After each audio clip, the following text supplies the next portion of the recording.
right. All right. Well, welcome to the Peak Podcast. My name is Kyle Nelson, and this is my co-host and good friend, Mr. Eli Libby. Good morning. Good morning. Morning, almost afternoon for us. Yes, well, remember, afternoon does not pivot until... That's true. This is true. That's okay, so it's good morning. It is good morning. It is good morning. Like, if you walk by somebody, I think about this all the time. If I walk by somebody at 11:30, I say, hey, good morning. But it's 11:30. It doesn't sound like morning. But until it switches to noon, afternoon. Good afternoon, guys. I start saying afternoon at around 11.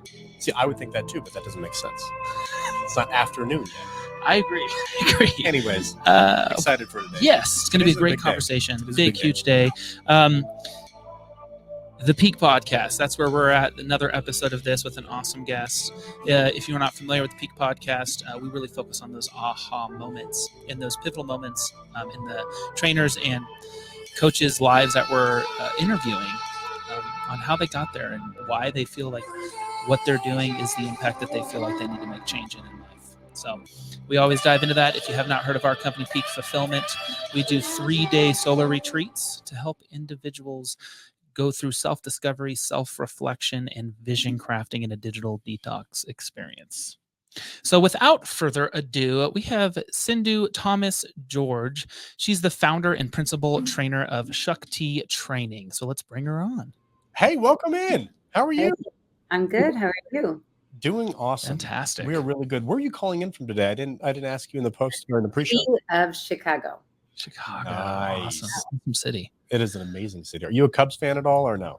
No, I'm a big Bulls fan, but my husband's from New York, so I kind of have to stick to the Yankees and the Jets, but I have the Bulls. Not a rough year. I guess not rough year for the Yankees. They did good. They didn't win. Yeah. Well, thanks for being here. Really, really excited to hear what you do. I think there's a lot of alignment in terms of what we have going on as well. So how about we just kick off with giving us a little background on who you are and how you got into this space? Sure. So my name is Sindhu, and I'm the founder of Shakti Training, and that is a boutique DEI consultancy firm. I also am a tenured professor of communication studies at the College Lake County. So I have a dual career, but I'm going to focus more on the consulting business. And so I got into this work because it really goes back to just growing up as a daughter of immigrants. We were the only family of color in our neighborhood, and so experienced a lot of othering and xenophobia and racism from an early age. And then I went into higher ed, being a young woman of color. I've been teaching in higher ed for 20 years. So 20 years ago, it was not as diverse as today. And so I would just say I experienced the wrong side of inclusion. And so a lot of othering and I would say sexism, racism. And so I saw the need for to create leaders who understood how to create cultures of inclusion and belonging. And, what I teach, I'm an interculturalist. And so I teach a lot of concepts around inclusion and intercultural intelligence. And I saw the need for that in the workplace, right? So I was teaching undergrad, and it would take them 4 or 5 years to be able to apply it. And so I'm an entrepreneur at heart. My dad immigrated from India and started his first business when I was born.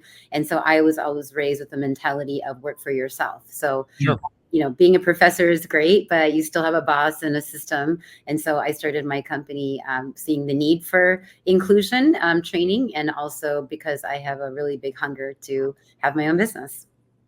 That's awesome. Amazing. Yeah. Thank you so much for sharing your past. And everything you've gone through. It sounds like you've came a long way, and you're doing some really good work. I heard you say the term interculture. Was it intercultural intelligence? Can you go a little deeper into that?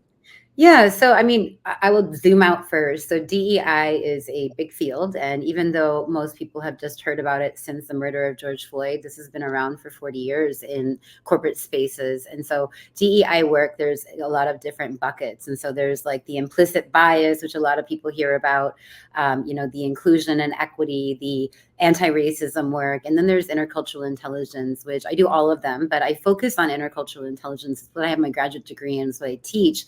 And that's really helping people to understand that our culture, and I'm not just talking about race or ethnicity, our background, our gender, our age generation really influences the way we communicate, what we value, how we behave, how we perceive the world.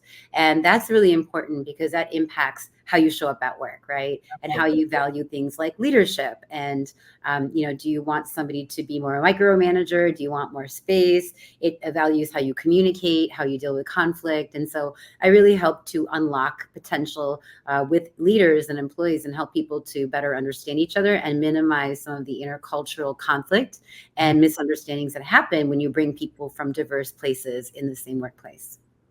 Wow. Very cool.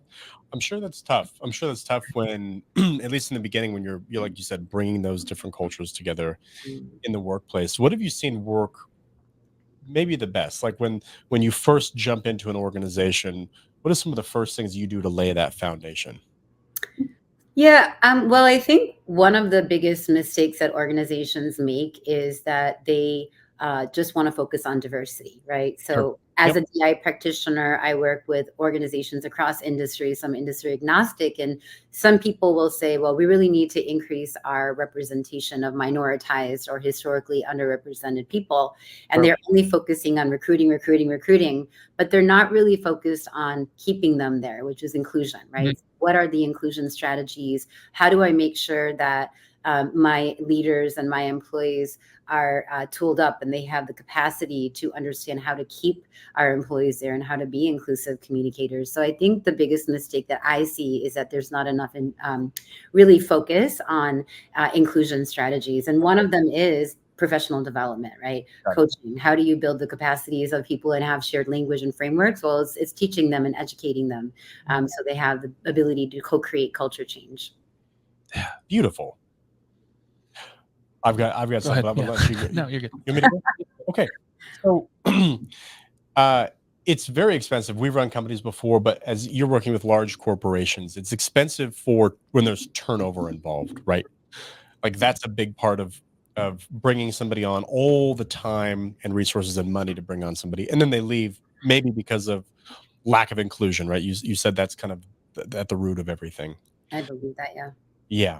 So what we do as well, the other branch of our company is around that same philosophy, and we see what we do is there's those mental health, mental awareness days that most larger companies get, but most people don't use them. Not using them at all. 18% of people actually do use a mental health day.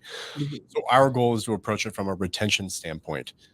My question's coming from is, have you seen retention go up? Have you seen that be influenced from the work that you've done?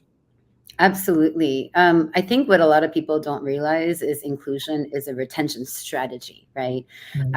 People don't leave workplaces, they leave leaders, right? And I think that absolutely increase in retention, increase in innovation. I mean, there's so many studies. The business case of DEI has been out there for 30 years. So I can easily send you some articles, and McKinsey and Company and Lean In team up every year. And they do a study on women in the workplace. McKinsey does every other year diversity studies. So absolutely, there's so much return on investment when organizations are really serious about working towards becoming more diverse and at the same time inclusive. And it's not just having diversity in the organization, because if you look at the organizational structure, most companies will say, well, we have so much diversity, but that diversity lies on the bottom levels. The real magic happens when the diversity lies in the leadership, right? And so Absolutely. You're having people thinking about, other experiences. When you have everyone that looks the same and has the same experience at the table, you're not going to be successful at creating a workplace where everyone can thrive, especially in today's increasingly diverse and global workplaces that we have. Very much. That's awesome. I kind of want to zoom out just a little bit in terms of the industry as a whole and DEI and the work that you're doing. I know there's been a lot of focus on it specifically for the past 4 or 5 years, like you were mentioning. What has that past 5 years done for, corporations and companies overall in kind of that conversation? And where do you think it's heading in the next 5 years? Well, in the last 5 years, there has been a boom, which is good and bad, right? And what we saw about, around COVID and after the murder of George Floyd is that, one, DEI is an $8 billion business, right? Depending on the source. And so companies that are established understand that if you invest in this, it is just good for business. So a lot of people saw that and they're like, okay, I'm going to be a DEI practitioner. And back in the COVID age, there was so many DEI certificate programs, so many people and organizations and universities were even saying, come take our DEI certificate and then you'll have the highest credential of DEI that you can have, which is a crock of shit. So sorry. No. Yeah, so it's unfortunate that a lot of people paid a lot of money to get this certificate. Maybe they went through like a month of training or a couple months or even 6 months, and we're told, you have credentials now. And so I think the biggest mistake is a lot of people who were not were not skilled and did not have the experience and understand how to deal with the delicacy of these conversations went into the workplace, and sometimes they created a lot of harm. And I think so we saw a huge influx in DEI roles. Also at that time, corporations were investing in DEI, publicly stating we have a commitment to inclusion, hiring DEI officers. And what we've seen in the last few years is a lot of those DEI roles have been dissipated, and also because of the laws, the anti-DEI legislation, a lot of DEI offices have been disbanded. And so because of that, you don't see the big need now. And so we have less practitioners. But I think a big problem at that time was a lot of people were like, well, I'm a person of color, or I am part of the LGBTQ community, or I'm a veteran, or I have invisible disability, and I know what it feels like to be discriminated against. So I have that personal experience. Let me go into the workplace and help other people. Sure. And just having personal experience is not enough to do this work. So I think that was one of the biggest mistakes. And the unfortunate, I would say result and effect of social media is that you can make yourself look like a superstar, right? So we have a lot of people who had thousands and thousands of followers getting hired because they're really good at sitting and talking to themselves. And so that also gave DEI a bad name, right? Because right now we're dealing with this kind of backlash and this negative sentiment around DEI, and those people unfortunately help that, right? Because companies would hire someone and say, okay, this person is awesome, and then that person comes and works and does a lot of harm, which I just had a client, and I'm going to hop on after this with the client that is in that situation, right? And so then there's trepidation. They don't trust DEI. They think it's a bad thing. So yeah, thank you so much kind of sharing the past 5 years and kind of what's going on currently. And kind of what I got out of some of that was, and kind of how I feel too, is it's when people were getting these practitioner certifications, they were doing it for the business model and the money. They weren't doing it out of passion and love and really what they wanted to do.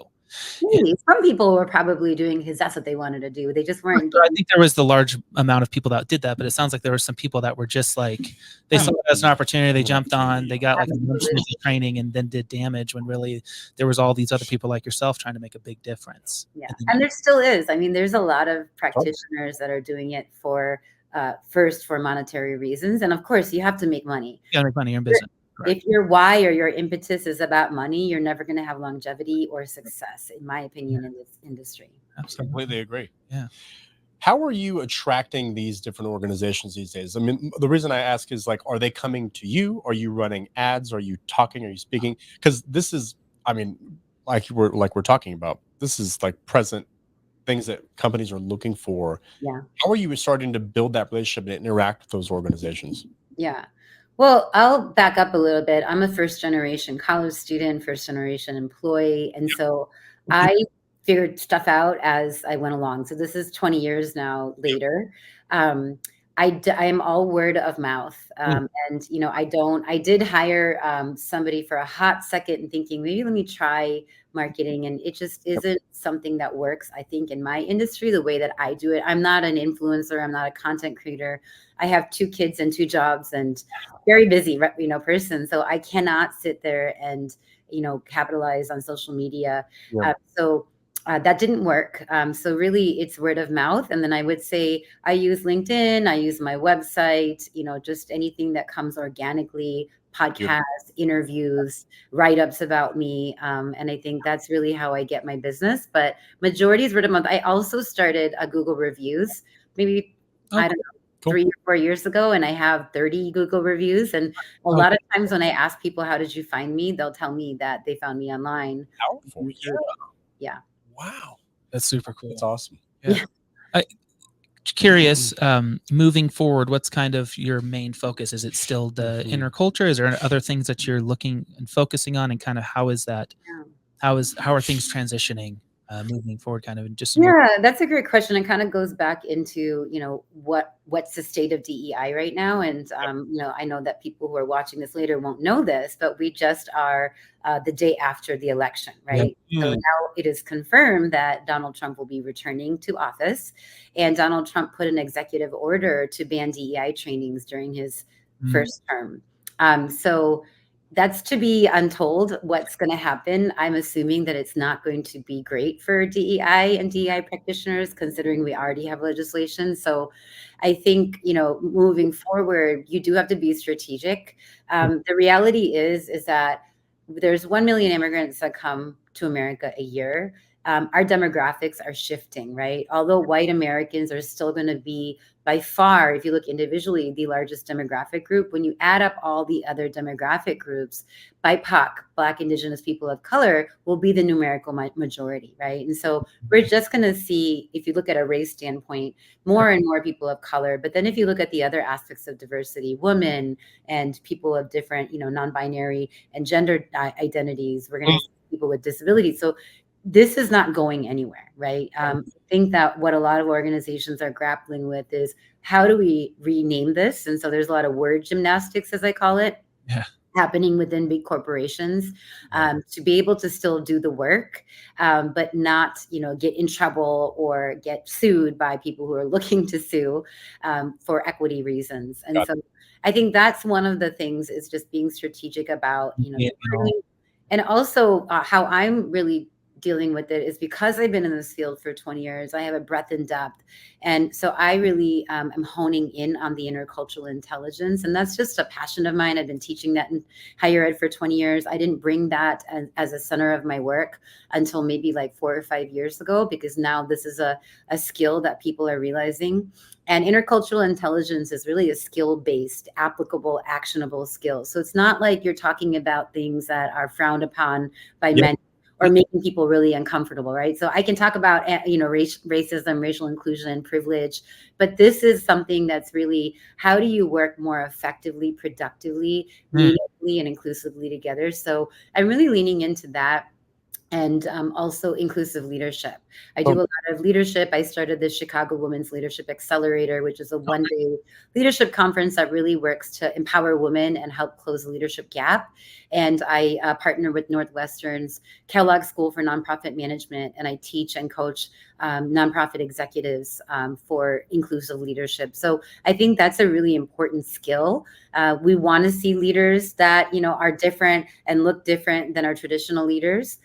But we need to make sure that they are empowered with the skills and knowledge so that they can lead effectively, right? And so I really am passionate about those two areas. And really, I don't really do, I think niche. I don't have a niche. I don't have, one area, because I just kind of take whoever comes to me. But I do think moving forward, it's smart to go into hospitality and tourism and global companies that really need this information to become successful and actually retain clients and employees. Awesome. Thank you so much for sharing the future. So cool. Great to hear from you. Yeah. So as we kind of wrap things up, if you could just leave one thing to our audience to kind of ponder and think about, maybe it's inspiration, maybe it's an actionable item. And then after that, where can people connect with you and learn more about the work that you're doing and possibly reach out? Yeah. So I guess my closing words would be that anyone can be intentionally inclusive. It's a learned skill. You just have to want to do it, right? So tool yourself up, and you don't have to always hire a DI, practitioner. You can read a book, you can watch YouTube videos, you can take trainings online. And so just, if you want to be an intentionally inclusive person, there's a plethora of resources out there. And, you can be anyone and be inclusive if you want to. And then you can find me on LinkedIn. You can find me on Instagram. My handle is Shakti Training, SHAKTI Training, and my website, shaktitraining.com. Awesome. Beautiful. Well, thank you so much, Sindhu, for giving us this time and our audience some education and learning, and hopefully it's fruitful for everybody. And we look forward to speaking to you soon. Yeah, thanks for having me. Take care. Well, that was an awesome conversation. So much education, and I think our audience is really going to. I couldn't agree more, man. So if you have not yet, please subscribe to the Peak Podcast to listen to great great guests just like Sindhu, and make sure to subscribe, hit the notification button, and we will see you in the next Peak Podcast episode. See you guys.